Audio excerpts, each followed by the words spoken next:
Hi viewers, welcome to mister channel. நான்கள் baking வீடியோவில் டியூடுங்கிற ஒரு தமிழ் படத்தோட ரிவ்யூ தான் பார்க்க போகிறோம். அதுக்கு முடியும் சில சப்ஸ்கிரைப் பண்ணலையா, கீழே உள்ள இடத்துல சப்ஸ்கிரைப் பண்ண பண்ணுங்க, கூட பெல் பட்டன் பண்ணுங்கள். அப்போ தான் நான் போகிற வீடியோ ஒன் நோட்டிஃபிகேஷனாக வரும். அப்போ தான் இந்த வீடியோ மிஸ் பண்ணால் பார்க்கலாம். நீங்கள் டியூட் இந்த படத்தை கீர்த்திஸ்வரன் இயக்கியிருக்காரு. இந்த படம் இப்போ தேட்டரில் ரிலீஸ் ஆகிருக்கு, செக் பண்ணி பாருங்கள். இப்போ வாங்க இந்த படத்தோட கதை என்னன்னு பார்ப்போம். இந்த படத்துடைய கதையை பார்த்தோம்னாக்க, படத்தில் வந்து பிரதீப் ரங்கநாதனும் மமிதா பைஜுவும் சின்ன வயசுலேருந்து ஃப்ரெண்ட்ஸாக இருக்காங்க. பிரதீப்க்கு லவ் ஃபெயிலியர் ஆனதுக்கப்புறம், பிரேக்கப் ஆனதுக்கப்புறம் மமிதா பைஜி வந்து ப்ரொபோஸ் பண்ணுறாங்க, என்னை கல்யாணம் பண்ணிக்கன்னு சொல்லிட்டு. ஆனால் பிரதீப் வந்து ரிஜெக்ட் பண்ணிடுறாரு. ஏன் ரிஜெக்ட் பண்ணுறாருனாக்க, நான் வந்து ஒரு சின்ன வயசுலேருந்து ஒரு ஃப்ரெண்டாக தான் பார்க்குறேன், லவரெல்லாம் பார்க்கல, உன் மேலே ஜீரோ ஃபீலிங்ஸ்னு சொல்லிடுறாரு. உடனே மமிதா பைஜியும் அழுதுகிட்டே நான் ஹையர் ஸ்டடீஸ் பண்ண பார்ட்டி போகிறேன்னு சொல்லிட்டு போயிடுறாங்க. அவங்க போனதுக்கு அப்புறம் பிரதீப்க்கு வந்து மமிதா பைஜி மேலே ஒரு லவ் ஏற்படுது. உடனே வந்து மமிதா பைஜியோட அப்பாவான சரத்குமார்ட்ட போய், எனக்கும் உங்கள் பொண்ணு கல்யாணம் பண்ணிங்க, உங்கள் பொண்ணை லவ் பண்ணுறேன்னு சொல்லுவாங்க. உடனே கல்யாண வேலைகள் எல்லாமே நடக்கும். கல்யாணத்துக்கு முதல் நாள் வந்து மமிதா பைஜி வந்து பார்ட்டிலேருந்து வராங்க. உடனே பிரதீப் வந்து மமிதா பைஜிக்கிட்ட போய் கல்யாணத்துக்கு முன்னாடி ப்ரொபோஸ் பண்ணணும்னு சொல்லிட்டு ரோஸ் எடுத்துப்பாரு. அங்கே போனாங்க, எனக்கு இந்த கல்யாணத்தில் இன்ட்ரெஸ்ட் இல்லை, நான் வேற ஒரு பையனை லவ் பண்ணுன்னு சொல்கிறாங்க மமிதா பைஜு. அதுக்கப்புறம் என்னாச்சு அப்படிங்கிறது தான் படத்தோட மொத்த கதையே. இந்த படத்தோட ரன் டைம் பார்த்தோம்னாக்க கிட்டத்தட்ட 2.5 மணி நேரம் ஓடுது. ஒரு டீசென்ட் வாட்சான ஒரு படம் தான். ஒரு டக்குன்னு முடிஞ்சிடும். படம் ஆரம்பிச்சும் தெரியாது, முடியறதுன்னு தெரியாது, டக்குன்னு முடிஞ்சிடும். இந்த படத்தோட மிகப்பெரிய ப்ளஸ் அப்படின்னாக்க என்ன சொல்லுவேன்னாக்க, இப்போ நம்ம படம் பார்க்கும்போது நமக்கு வந்து அடுத்து இந்த சீன் தான் நடக்கும், அது இது நடக்கும்னு சொல்லிட்டு நம்மளாம் வந்து ப்ரிடிக்ட் பண்ணுவோம். நம்ம ப்ரிடிக்ட் பண்ணுறது எதுவுமே நடக்காது. அந்த அளவுக்கு சூப்பராக எடுத்திருக்காங்க. சரி, படம் ஸ்டார்டிங்கில் தான் அப்படி இருக்கானாக்கா, படம் முடிகிற வரைக்கும், படம் ஆரம்பிச்சதுலேருந்து படம் முடிகிற வரைக்கும் நம்ம என்ன ப்ரிடிக்ட் பண்ணுறோமோ அது நடக்காது.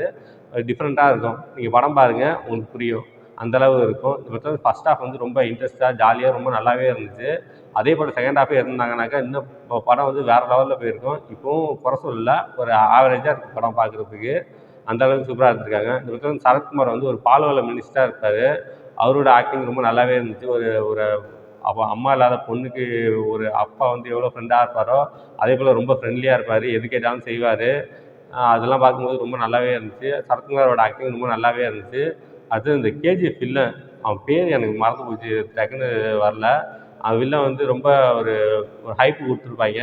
ஆனால் பார்த்தாங்கன்னா டக்குன்னு சப்பையாக முடிச்சிருப்பாங்க. அவர் வந்து இந்த படத்துக்கு தேவையே இல்லை. ஒரு சும்மா ஒரு கேமியா மாதிரி வந்துட்டு போயிருக்காரு, அவ்வளோதான்.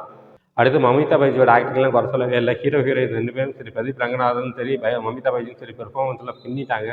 இந்த படத்தில் வந்து மமிதா பைஜிக்கு ஒரு லவ்வராக ஒருத்தன் வருவான். அவன் தான் அந்த கேரக்டருக்கு செட்டே ஆகலை. ஒரு அம்மாஞ்சி மாதிரி கேரக்டர். ஒரு ஒரு அவனை பார்க்கவே வந்து எனக்கு பிடிக்கல.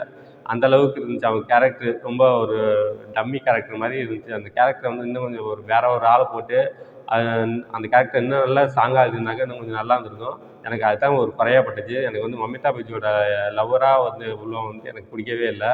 அப்புறம் இந்த படத்தில் வந்து மியூசிக் வந்து சாய் அபியங்க் பண்ணியிருக்காரு. சாங்ஸ்லாம் சொல்லவே தேவையில்ல, பயங்கர ஹிட்டு.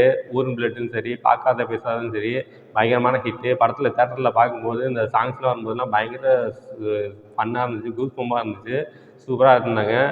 2 பாட்டுமே சரி ரொம்ப சூப்பராக இருந்துச்சு. ஊரும் பிளட்டில் வந்து ஸ்டார்டிங்கில் வரும், செமையாக இருந்துச்சு. தேட்டரில் பார்க்கும்போது பார்க்காத பேசாதங்கும்போது அந்த படத்துக்கு ஃபீலுக்கு ஏற்ற மாதிரி கொடுத்துருப்பாங்க.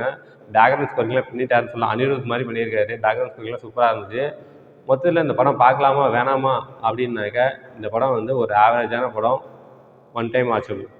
First half average, second half average. மொத்தத்தில் இந்த படம் எப்படி இருக்குன்னா, இது ஒரு ஆவரேஜான படம். இந்த படத்துக்கு என்னோட மார்க் 5க்கு 3.5 தருவேன். இந்த படத்தில் எந்த விதமான அடல்ட் கண்டென்ட்டும் இல்லை, எல்லாம் ஃபேமிலியோட என்ஜாய் பண்ணலாம். ஓகே, இதோட வீடியோ முடிச்சுக்கிறேன். இந்த வீடியோ பிடிச்சா லைக் பண்ணுங்கள், கமெண்ட் பண்ணுங்கள், ஃப்ரெண்ட்ஸுக்கு ஷேர் பண்ணுங்கள். இன்னும் சில சப்ஸ்கிரைப் பண்ணலையா, கீழே உள்ள ரெட்டில் சப்ஸ்கிரைப் பண்ண லைக் பண்ணுங்கள், கூடவே பெல் பட்டன் பண்ணுங்கள். அப்போ தான் நான் போகிற வீடியோ நோட்டிஃபிகேஷனாக வரும். அப்போ தான் இந்த வீடியோ மிஸ் பண்ணால் பார்க்கலாம். நீங்கள் கீழே டிஸ்கிரிப்ஷனில் சோஷியல் மீடியா லிங்க்ஸ்லாம் கொடுத்துருக்கேன். லைக் பண்ணுங்கள், கமெண்ட் பண்ணுங்கள், ஃபாலோ பண்ணுங்கள். தேங்க்ஸ் ஃபார் வாட்சிங்.